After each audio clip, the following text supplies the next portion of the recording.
மனோ 360.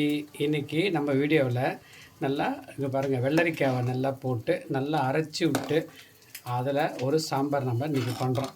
சூப்பராக இருக்கும். வாங்க வீடியோக்குள்ளே எப்படி செய்கிறதுன்னு பார்ப்போம். வெள்ளரிக்காய் சாம்பார் செய்யலாம். அதுக்கு என்ன வேணும்னா, இந்த பாருங்கள், ஒரு 3/4 கப் பருப்பு. அதை ஃபஸ்ட்டு போய் கழுவிட்டு வந்துடணும்.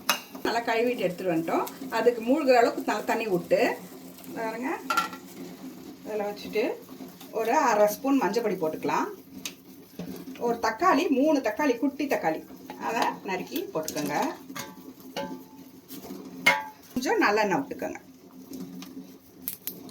கொஞ்சம் நல்லெண்ணெய் விட்டுக்கோங்க. இது ஒரு 4-5 சவுண்டு விட்டுக்கலாம்.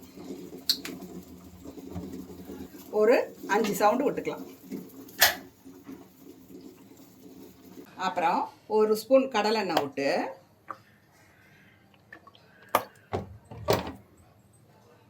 இங்கே பாருங்கள், இங்கெல்லாம் எடுத்து வச்சுருக்கேன். அதுக்கு என்னென்ன தேவைன்னு சொல்லிட்டு, கடலைப்பருப்பு 1 ஸ்பூன் டீஸ்பூன், உளுத்தம்பருப்பு 1 டீஸ்பூன், சீரகம் 1/2 டீஸ்பூன், மிளகு 1/2 டீஸ்பூன்,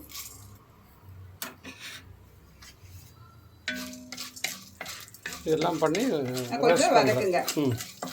அப்படியே வதக்கும் போது ஒரு 1/4 ஸ்பூன் வெந்தயம் போட்டுக்கோங்க.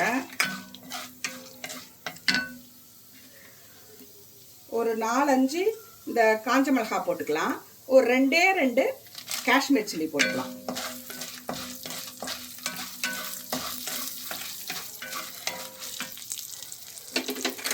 இப்போ ஒரு டீஸ்பூன், ஒரு டேபிள் ஸ்பூன் தனியா போட்டுக்கோங்க. ஒரு டேபிள் ஸ்பூன் தனியா போட்டுக்கோங்க. கொஞ்சம் கருவேப்பிலை போட்டுக்கோங்க.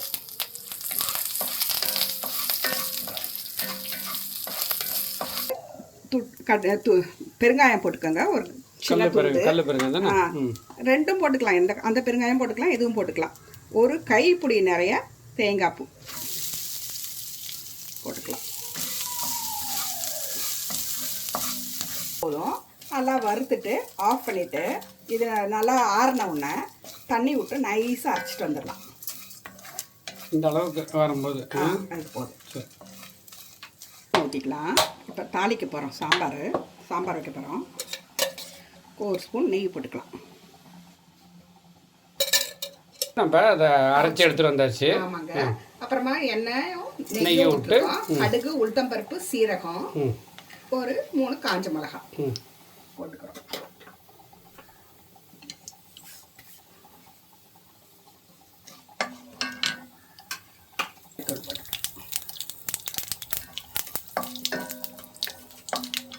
இப்போ சின்ன வெங்காயம் ஒரு 20 உருக்கி வச்சுருக்கேன். அதில் போட்டு போகிறேன்.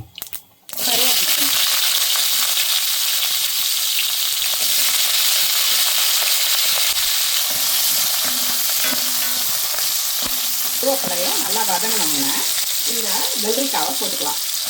ஒரு 1.5 வெள்ளரிக்காய் நறுக்கி வச்சுருக்கோம்ல, அதை சேர்த்துக்கணும். அதை சேர்த்துக்கலாம். இப்போ அதையும் சேர்த்து வதக்கணும்னா ரொம்ப உடம்புக்கு நல்லது. இது நீர்க்காய், உடம்புக்கு ரொம்ப நல்லது. இது மாதிரி செஞ்சு சாப்பிட்டு பாருங்கள். ஒரு ரொம்ப டேஸ்டியாக இருக்கும். வேக வச்சுப்போம். கொஞ்சம் வதக்கினதுக்கப்புறம் இது கொஞ்சம் வேகட்டும்.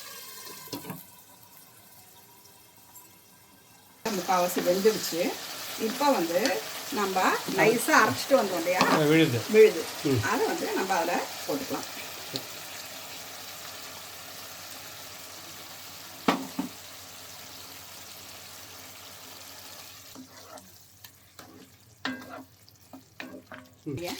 மிக்ஸி ஜாரு அந்த அப்படியே கழுவி தண்ணியை அதில் ஊற்றிக்கலாம்.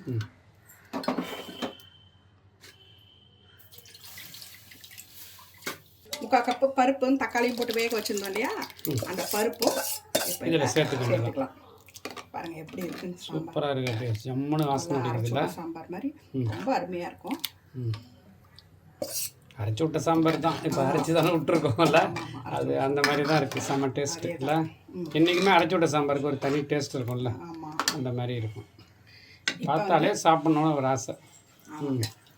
இப்போ அடுத்தது இப்போ கொஞ்சோண்டு இவ்வளோண்டு புளி தான் நான் ஊற வச்சுருந்தேன். அதை ஏன்னா கரைச்சி 3 தக்காளி போட்டேன் இல்லையா, சரி. அதனால் இவ்வளோண்டு புளி தான் ஊற வச்சுருந்தேன். அதை ஊற்றிக்கலாம். இந்த புளி கரைசலில் விட்டேன். எல்லாம் கொதிக்கட்டும். நல்லா ஒரு 10 நிமிஷம் கொதிட்டு அந்த பச்சை வாசனை போகணும். இது நல்லா கொதிக்கணும். இப்போ உப்பு போட்டுக்கலாமா? கொஞ்சம் உப்பு போடணும். இப்போ தான் போட போகிறேன். போய் போட போகிறேன் நான். சரி, என்ன பாருங்கள், ஒரு டேபிள் ஸ்பூன், பெரிய டேபிள் ஸ்பூன் கல் உப்பு போட்டுக்கலாம். கொஞ்சம் நாளை கொதிக்கட்டும். உப்பு நெய்யை விட்டுட்டேன். ரொம்ப அருமையாக இருக்கும், வாசனையாக நல்லா. இப்போ எவ்வளோ நேரம் கொதிக்கணும்? ஒரு 10 நிமிஷம் கொதிக்கட்டும். இந்த எல்லா பச்சை வாசனை போகிறது. சரி, மூடி 10 நிமிஷம். 10 நிமிஷம். பாருங்க. இப்போ கொஞ்சோண்டு நாட்டு சக்கரை இல்லை வெல்லம், சரி, அது போட்டுக்கலாம். கருவேப்பிலை கொஞ்சம், கொத்தமல்லி கொஞ்சம் லாஸ்ட்டாக போட்டு ஒரு 2 நிமிஷம் கொதிச்சோன்னே இறக்கிட வேண்டியது தான். ரொம்ப டேஸ்டியான சாம்பார், வெள்ளரிக்காய் சாம்பார். வெள்ளரிக்காவை நார்மலாக வந்து கூட்டு செஞ்சு சாப்பிடுவாங்க, இல்லைனா வெள்ளரிக்காய் கட் பண்ணி சைடில் வச்சு சாப்பிடுவாங்க. இது வந்து வெள்ளரிக்காய் சாம்பார் நல்லாயிருக்கும். இது மாதிரி ஒரு தடவை நீங்கள் செஞ்சு பாருங்கள், ரொம்ப அருமையாக இருக்கும். உங்கள் வீட்டில் எல்லாம் திரும்ப திரும்ப செய்ய சொல்லுவாங்க. பாருங்கள், அருமையாக வந்திருக்கு. வெள்ளரிக்காய் போட்டு நல்லா சாம்பார் அரைச்சி விட்டு செம்மையாக வந்திருக்கு. நல்லா டேஸ்டியாக இருக்குது, வாசனையாக செம்மையாக இருக்குது. நீங்களும் வந்து இந்த மாதிரி செஞ்சு எப்படி இருக்குன்னு பார்த்துட்டு எங்களுக்கு கமெண்ட் பண்ணுங்கள், சப்ஸ்கிரைப் பண்ணுங்கள். அடுத்த வீடியோவில் சந்திக்கலாம். பாய்.